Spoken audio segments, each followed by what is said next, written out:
Ada satu orang di antara kita mungkin tahajudnya 10 rakaat setiap malam, duhanya 12 rakaat setiap pagi, baca Qur'annya one day one juz, satu hari satu juz, malamnya one night one juz, satu malam satu juz. Satu keluarga di antara kita ini puasanya luar biasa Senin Kamis. Satu keluarga berpuasa Senin Kamis. Tak cukup puasa Senin Kamis, dia puasa Nabi Daud. Sehari puasa, sehari tidak, sehari puasa, sehari tidak. Tak cukup dia puasa Nabi Daud, dia puasa-puasa sunnah lainnya. Istrinya nutup aurat dengan sempurna, pakai nikob, pakai cadar, pakai purda, pakai manset, pakai kos kaki. Suaminya 5 waktu ke masjid tak tertinggal takbiratul ula. Anak-anaknya di pondok pesantren hafiz dan hafizah. Tiap pagi berinfak, tak pernah menggunjing orang. Quran terjaga, aurat terjaga, tahajud terjaga, 5 waktu terjaga, duha terjaga, Quran terjaga, puasa terjaga. Sempurna satu keluarga amalnya. Tapi sudah 8 tahun dia tak tengok ayah ibunya. Sudah bertahun-tahun dia tak nyapa kedua orang tuanya. Sudah bertahun-tahun dia tak berhubungan baik dengan ayah ibunya. Sudah berminggu-minggu dia berkelahi dengan ayah ibunya.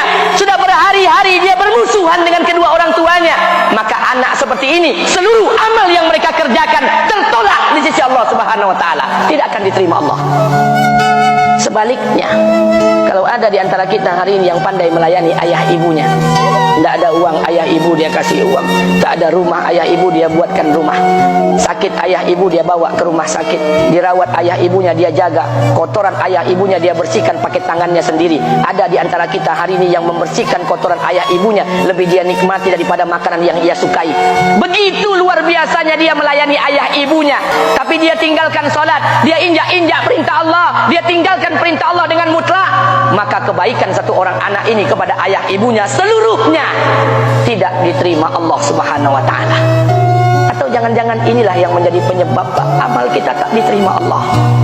Atau jangan-jangan inilah yang menjadi penyebab amal kita tertolak di sisi Allah. Kita solat juga, kita sujud juga, kita puasa juga, kita ngaji juga, kita dengarkan ceramah juga. Maka oleh karena itu, Pak, Bu, ayah kita tuh tinggal di kampung, ayah ibu tinggal di kampung sana. Terkadang ayah ibu kita tak sekolah, SD, SMP, SMA tak tamat. Dia sekolahkan kita SD, SMP, SMA, S1, S2, S3 dengan harapan hidup kita lebih baik daripada keadaan dia sekarang. Tapi apa yang membuat kita jarang untuk menjenguk mereka? Saya ingin sampaikan buat kita bersama. Ayah ibu kita tak tahu kita ni eselon 1, eselon 2, Pak. Ayah ibu kita tak tahu pangkat PNS kita 3A, 3B, 3C, 3D, 4A, 4B, 4C, 4D. Ayah ibu kita tak tahu kita ni public figure. Ayah ibu kita tak tahu dan tak mau tahu. Yang dia tahu kita ni anaknya. Ayah ibu kita tak tahu kita punya sawit berapa. Ayah ibu kita tak butuh mobil kita, dia tak butuh rumah kita, tapi yang dia butuhkan kita. Apa yang membuat kita jarang untuk menjenguk mereka?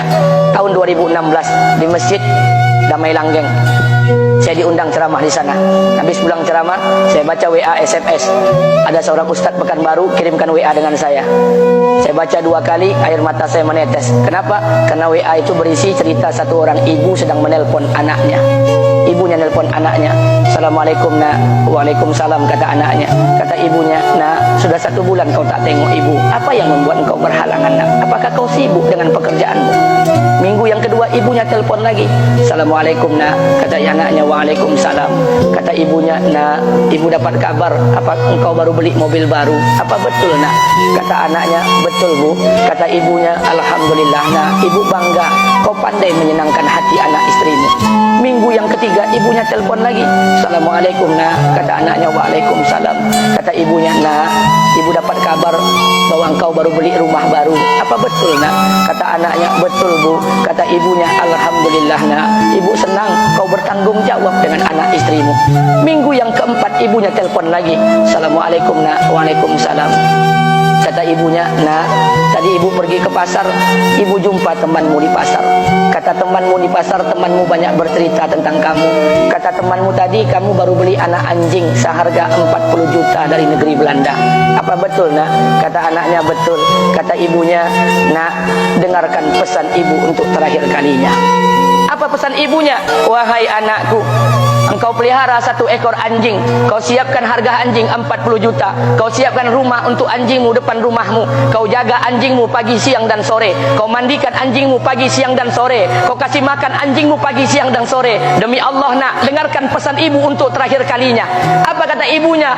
Demi Allah nak, demi Allah, kalau seandainya Allah menciptakan ibu, kalau seandainya Allah menciptakan ibu untuk yang kedua kali di muka bumi ini nak, demi Allah, ibu tak ingin terlahir sebagai manusia. Ibu ingin lahir sebagai seekor anjing, biar berada depan rumahmu dan melihat wajahmu setiap hari. Ibu kita tak butuh harta kita, Pak. Dia tak butuh uang kita, dia butuh kita.